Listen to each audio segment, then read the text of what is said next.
Hello everyone, welcome and welcome back to my channel Mercy Singh. तो आज हम बात करेंगे गुवाहाटी यूनिवर्सिटी के एमएड एंट्रेंस का सिलेबस, जो आपको डायरेक्टली ऑफिशियल वेबसाइट में नहीं मिलता है, पर बहुत जगह सर्च करने के बाद आपको मिल ही जाता है। वीडियो को एंड तक देखना और बीच बीच में स्किप मत करना, ठीक है।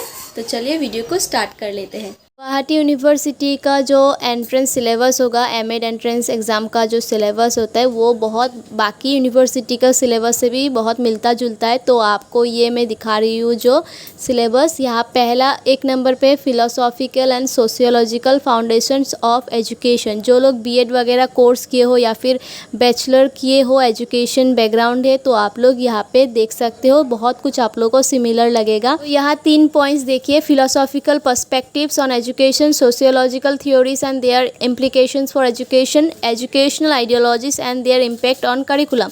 उसके साथ जो सोशियोलॉजिकल थ्योरीज होगा, फिलोसॉफीज़ के जो ब्रांचेस है, वो सब भी आप देख सकते हो। मेजर फिलोसॉफीज ऑफ एजुकेशन जैसे कि existentialism, naturalism, pragmatism, idealism, educational thinkers and their contribution in developing principles of education.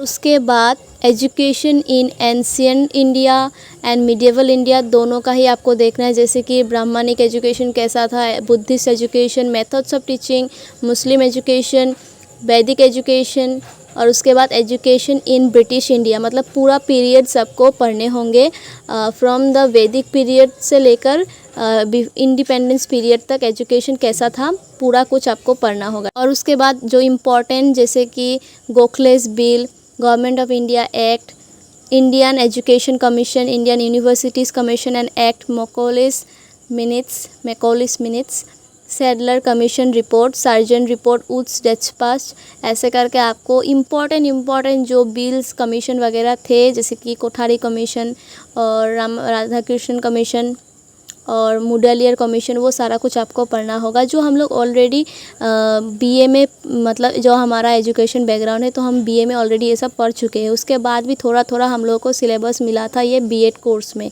तो आप लोगों को शायद ही पता होगा, जो लोग ये बीएड कोर्स कर चुके हैं, एमएड करने के लिए अब बहुत इजी हो जाएगी, क्योंकि ऑलरेडी ये सब सिलेबस हम लोगों को मिल चुका था। फिर आप देखिए यहाँ पे एडवांस एजुकेशनल साइकोलॉजी। अभी साइकोलॉजिकल का भी आपको पूरा फील्ड पढ़ना है, जैसे कि theories of learning and their application in educational settings, motivation and its impact on student learning, developmental psychology and its relevance to education।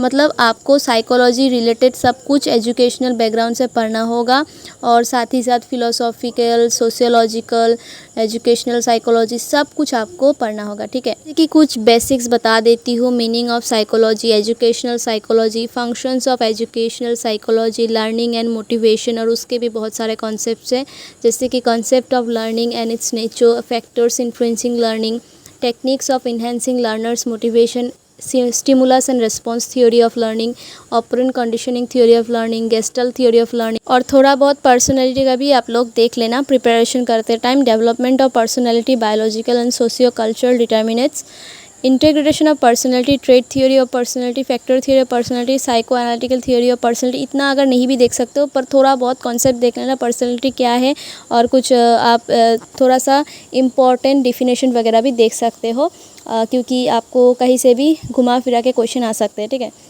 और रिसर्च मेथोडोलॉजी इन एजुकेशन, मुझे तो नहीं लगता इधर से कुछ आएगा, फिर भी आप एक्शन रिसर्च का कुछ कॉन्सेप्ट वगैरह देख सकते हो, जैसे कि टीचिंग मेथड्स वगैरह भी, जैसे quantitative and qualitative research methods, और इवैल्यूएशन का भी कॉन्सेप्ट देख सकते हो। साथ ही साथ research design and data analysis techniques, ethical consideration in educational research.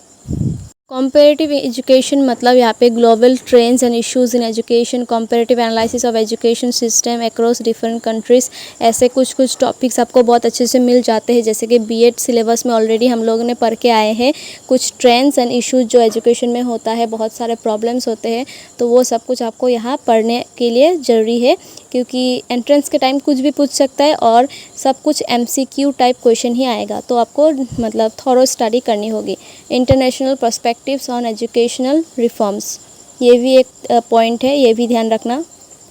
और जो मैं बोल रही थी global trends and issues in education के बारे में, तो यहाँ पे आप लोग पीस एजुकेशन, सोशल वैल्यूज़ मतलब वैल्यू एजुकेशन पढ़ सकते हो, adult education, distance learning, education of weaker sections, medium of instruction, national and emotional integration, quality control in higher education, universalisation of elementary education, women's education, ये सारा कुछ आपको जो newly trend है, जो जैसे कि अभी NEP 2020 वो सब भी पढ़ सकते हो, और उसमें से क्या प्रॉब्लम्स और इश्यूज़ निकल के आ सकते हो वो सब भी आप पढ़ सकते हो। थोड़ा बहुत आइडिया लेकर रखना, जो भी न्यूली मतलब न्यू ट्रेंड्स है एजुकेशन में लॉन्च किया गया है, इम्प्लीफिकेशंस वगैरह सब कुछ आप लोगों को पढ़ना होगा। थोड़ा थोड़ा आप लोगों को आइडिया लेकर रखना है। मैं बस यहाँ पे पॉइंट वाइज बोल रही हूँ, पर आपको थोड़ा सा आइडिया लेकर रखना है। तो करिकुलम डेवलपमेंट और मेजरमेंट बोल के हम लोग का एक पेपर ही था B.Ed क्लास में, B.Ed कोर्स में। तो आप लोग सेम यही पॉइंट थोड़ा सा आइडिया लगा सकते हो जो 5 नंबर पॉइंट में कहा गया है, करिकुलम डेवलपमेंट एंड इवैल्यूएशन। तो करिकुलम रिलेटेड करके आप लोग जो भी कुछ मिलता है B.Ed कोर्स का, आप लोग वो किताबें भी पढ़ सकते हो। Principles and models of curriculum design, जो करिकुलम का डिज़ाइन होता है 2-3 जो भी है बुक्स में, आप वो पढ़ना। असेसमेंट एंड इवैल्यूएशन क्या होता है, उनका मेथड्स क्या है, इवैल्यूएशन, असेसमेंट, मेजरमेंट, ये सारा कुछ क्या अलग अलग चीज़ें हैं, उसको भी पढ़ सकते हो। क्यों इम्पॉर्टेंट है एजुकेशन में लाना, एजुकेशन में क्या इम्पॉर्टेंट है, इन सारे मेजरमेंट्स का, असेसमेंट का, इवैल्यूएशन का, वो सब कुछ पढ़ सकते हो। Curriculum alignment with educational goals and standards. और उसके बाद 6 नंबर में है एजुकेशनल एडमिनिस्ट्रेशन एंड मैनेजमेंट, और यहाँ principles of educational leadership and management, organisational behaviour in educational institutions, strategic planning and resource management. एक तरफ का आप लोग बोल सकते हो कि क्लासरूम मैनेजमेंट टाइप का कुछ ये बताया जा रहा है, तो आप लोग वो भी समझ के पढ़ सकते हो, जो कि B.Ed कोर्स में ऑलरेडी है। एजुकेशनल टेक्नोलॉजी और ICT का अगर कुछ बोलना चाहती हूँ तो जनरल इंटेलिजेंस का ये कुछ पॉइंट्स है। Measurement of intelligence, 2 factor theory, multi factor theory, structure of intellect. In short मैं बोलना चाहती हूँ integration of technology in teaching and learning. Teaching learning में टेक्नोलॉजी का क्या इस्तेमाल होता है, educational software, multimedia tools, digital literacy and online pedagogy, ये सब कुछ आप पढ़ सकते हो। क्योंकि अभी एग्जामिनेशन भी ऑनलाइन हो चुके हैं, उनके भी यूजेस एंड डीमेरिट्स वगैरह भी पढ़ सकते हो। Special education and inclusive education, ये तो बहुत ही ज़्यादा इंपॉर्टेंट टॉपिक है, इसको तो स्किप मत करना।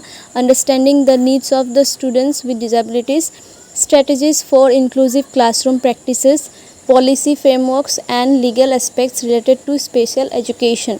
उसके बाद पॉइंट 9 में है लीगल एस्पेक्ट्स ऑफ एजुकेशन। तो लीगल एस्पेक्ट्स में आएगा educational laws and policies, rights and responsibilities of educators and students, legal issues in educational administration. और उसके बाद और एक हम लोग का बुक था B.Ed कोर्स में कि टीचिंग अप्रोचेस बोल के, तो वहाँ से भी आप लोग थोड़ा पढ़ सकते हो। Concept of teaching, characteristics, functions of teaching, concept, attainment model, J. Bruner, phases of teaching, ये तो बहुत इंपॉर्टेंट है। मैक्सिम्स ऑफ टीचिंग और important, principles of teaching, synectics model. उसके बाद techniques of teacher preparation, micro teaching programme, meaning and characteristics, simulated advantages and limitations. पर मुझे जो इतना तक याद है, माइक्रो टीचिंग हम लोगों का B.Ed कोर्स में था, तो उसको भी आपको बुक खरीदने का ज़रूरत नहीं है, सब B.Ed सिलेबस का ही आप लोग बहुत कुछ अगर पढ़ लेते हो अच्छे से, तो आपको M.Ed के सिलेबस के लिए अलग से सर्च करना नहीं पड़ेगा, क्योंकि बहुत सारा कुछ आपको B.Ed से ही M.Ed में आ जाता है। फिर taxonomy of educational objectives and lesson planning, approaches to lesson planning, Bloom's taxonomy of instructional objectives. तो ब्लूम्स टेक्सोनॉमी जो रिवाइज्ड हुआ है उसको भी आप थोड़ा देख के जाना। Formulation of instructional objectives, measures, meaning and significance of lesson planning, skill lesson and appreciation lesson, the Herbartian steps, Gloverian approach, ये सब कुछ देखना है। लास्ट में थोड़ा कंक्लूजन बता देती हूँ। 2 साल का M.Ed कोर्स होता है, और ये कोर्स आप कहीं पे भी कर सकते हो, चाहे वो गुवाहाटी यूनिवर्सिटी हो, तेजपुर यूनिवर्सिटी हो, डिब्रूगढ़ यूनिवर्सिटी हो, दिल्ली यूनिवर्सिटी हो, कहीं पे भी आप कर सकते हो। 2 साल का M.Ed कोर्स है और 4 सेमेस्टर रहता है, और यहाँ आपको प्रैक्टिकल एक्सपीरियंस के साथ थियोरेटिकल नॉलेज भी मिलेगा, जो आपने B.Ed कोर्स में किया है, या फिर D.LED कोर्स करने के बाद, B.Ed कोर्स करने के बाद आप अगर M.Ed में आना चाहते हो तो भी आपके पास बहुत सारा एक्सपीरियंस एंड नॉलेज ऑलरेडी रहता है। और इससे भी ज़्यादा जब आप M.Ed में आते हो तो M.Ed करने के बाद आपको बहुत अच्छा एक सैलरी मिलता है, एक प्रमोशन मिलता है। आप किसी भी हायर एजुकेशन का फैकल्टी पोजीशन में आप अपॉइंट हो सकते हो, और प्रिंसिपल हो, आप हेडमास्टर हो, कहीं पे भी आप ऐसे जॉब कर सकते हो। तो बहुत अच्छा कोर्स है। किसी को अगर बहुत मन है करने का तो ज़रूर करना। आज के वीडियो में अगर आपको कुछ समझ नहीं आ रहा है मेरे बोलने के तरीके से, या फिर स्क्रीन में जो चीज़ देख रहे हैं उसके भी अगर समझ नहीं आ रहा तो आप कमेंट कीजिएगा, मैं रिप्लाई करती हूँ। और आप मुझे DM कर सकते हो इंस्टाग्राम में, तो मेरा ID नीचे डिस्क्रिप्शन बॉक्स में रहेगा। और अगर आज का वीडियो अच्छा लगा है तो please like, share and subscribe करना मत भूलना। मेरे चैनल को ग्रो होने में मदद करो बाय सब्सक्राइबिंग। और फिर मिलेंगे नेक्स्ट वीडियो में। Until then stay safe, stay healthy, stay tuned for next video. Bye bye.